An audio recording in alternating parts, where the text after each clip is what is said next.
Très belle journée à toutes et à tous. Merci d'être avec nous. On démarre tout de suite en bref et en image. Le président de la République, Alassane Ouattara, a regagné Abidjan ce mercredi 5 octobre 2022 après un séjour en France. À sa descente d'avion, le chef de l'État a été accueilli par le vice-président Timoko Mélié Koné. Également, à l'accueil, à l'aéroport Félix Houphouët-Boigny de Port-Bouët, plusieurs personnalités, notamment des membres du gouvernement. C'est samedi dernier que le président de la République a quitté Abidjan, la capitale économique de la Côte d'Ivoire, à destination de la France. Deux personnalités reçues au palais présidentiel au plateau par le vice-président ivoirien Timoko Mélié Koné. D'abord, l'ambassadeur de l'Union européenne pour parler de coopération. Ensuite, le ministre ukrainien des Affaires étrangères, porteur d'un message du président Volodymyr Zelensky à son homologue, le président Alassane Ouattara. Le point de Jérôme Kofi Abola. Deux personnalités, l'une ambassadeur de l'Union européenne, l'autre ministre ukrainien des Affaires étrangères, qui ce mercredi se succèdent au palais présidentiel pour rencontrer le vice-président de la République. La première personnalité citée dit avoir échangé avec Timoko Mélié Koné sur les bonnes relations entre l'Union européenne et la Côte d'Ivoire. Nous avons un peu brassé l'état des relations Union européenne-Côte d'Ivoire. Je pense que nous avons fait état du fait qu'elles sont excellentes. Les relations sont de très longue durée. Et l'Union européenne est là pour appuyer la Côte d'Ivoire dans tout ce qu'elle veut faire dans son développement durable.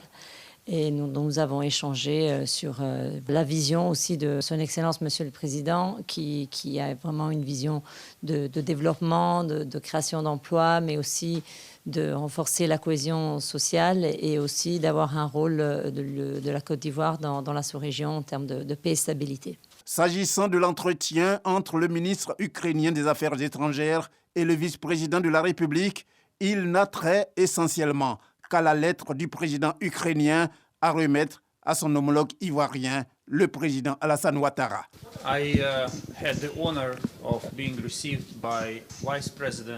C'est un honneur pour moi d'avoir été reçu ce matin par son Excellence le vice-président de la République de Côte d'Ivoire.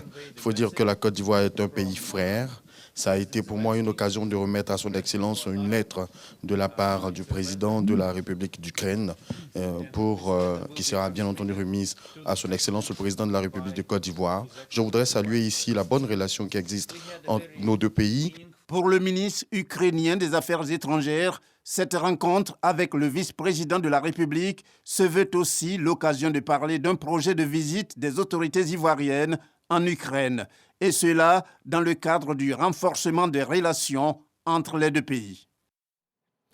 Dimitro Ivanovitch Kuleba, ministre des Affaires étrangères d'Ukraine, a également échangé avec la chef de la diplomatie ivoirienne, Kandia Camara, et le ministre d'État, ministre de l'Agriculture et du Développement rural, Kobena Kwasi Adjoumani. Deux mémorandums d'entente portant sur la sécurité et la formation des diplomates ont été signés entre les deux pays. On voit cela avec Laure Goretti et Abou Sanogo. Visite de 24 heures à Abidjan de Dimitro Ivanovitch Kuleba, ministre des Affaires étrangères de l'Ukraine. Il a été reçu par la ministre d'État, ministre des Affaires étrangères, de l'intégration africaine et de la diaspora, Kandia Camara, et le ministre d'État, ministre de l'Agriculture et du Développement rural, Kobena Kwasi Adjoumani.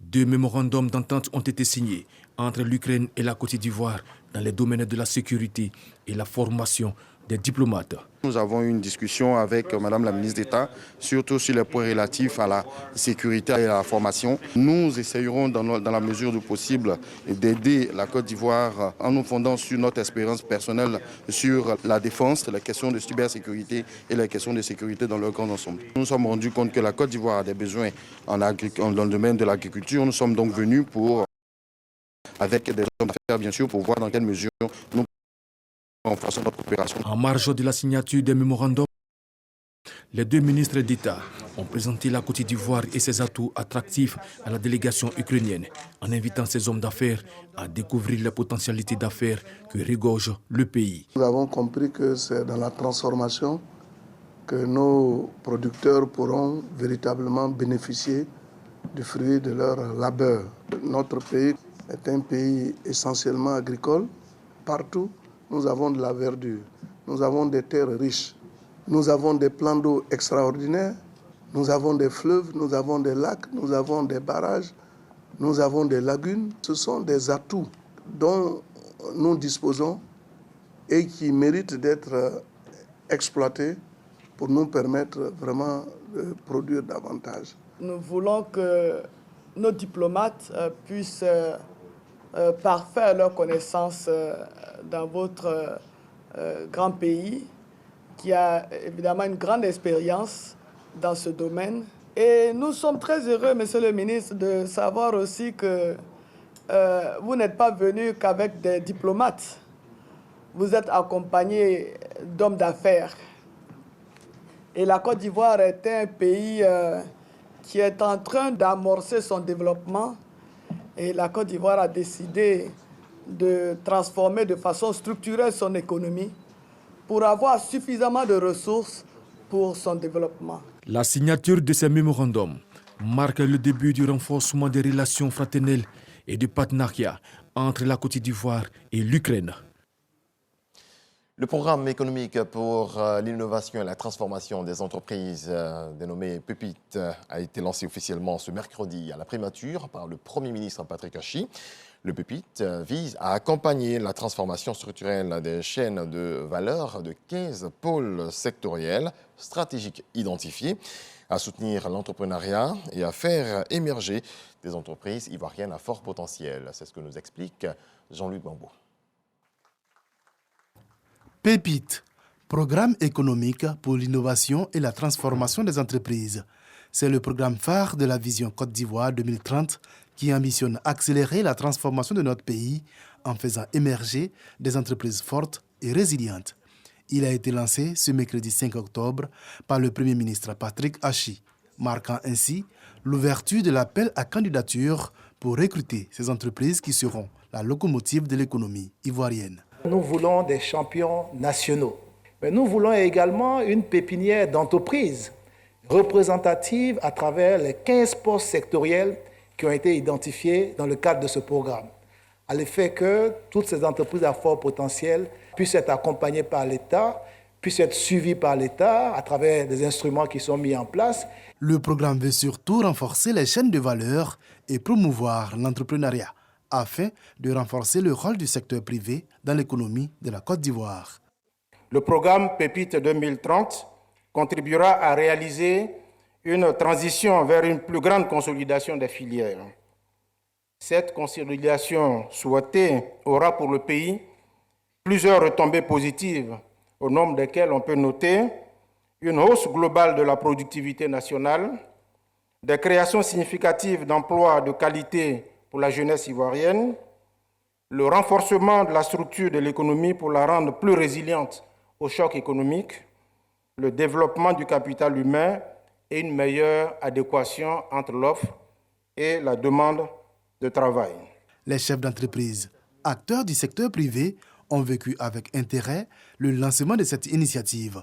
Une opportunité pour eux de démontrer leur savoir-faire, mais également pour dialoguer et exprimer leurs besoins à l'État. Chers dirigeants et dirigeantes de PME, remettons-nous au travail. Saisissons cette occasion que nous offre cette brillante opportunité pour restructurer davantage nos entreprises afin d'inspirer confiance et avoir accès au financement et aux services pour développer chaque jour un peu plus nos entreprises afin de rendre notre économie plus solide et plus résiliente.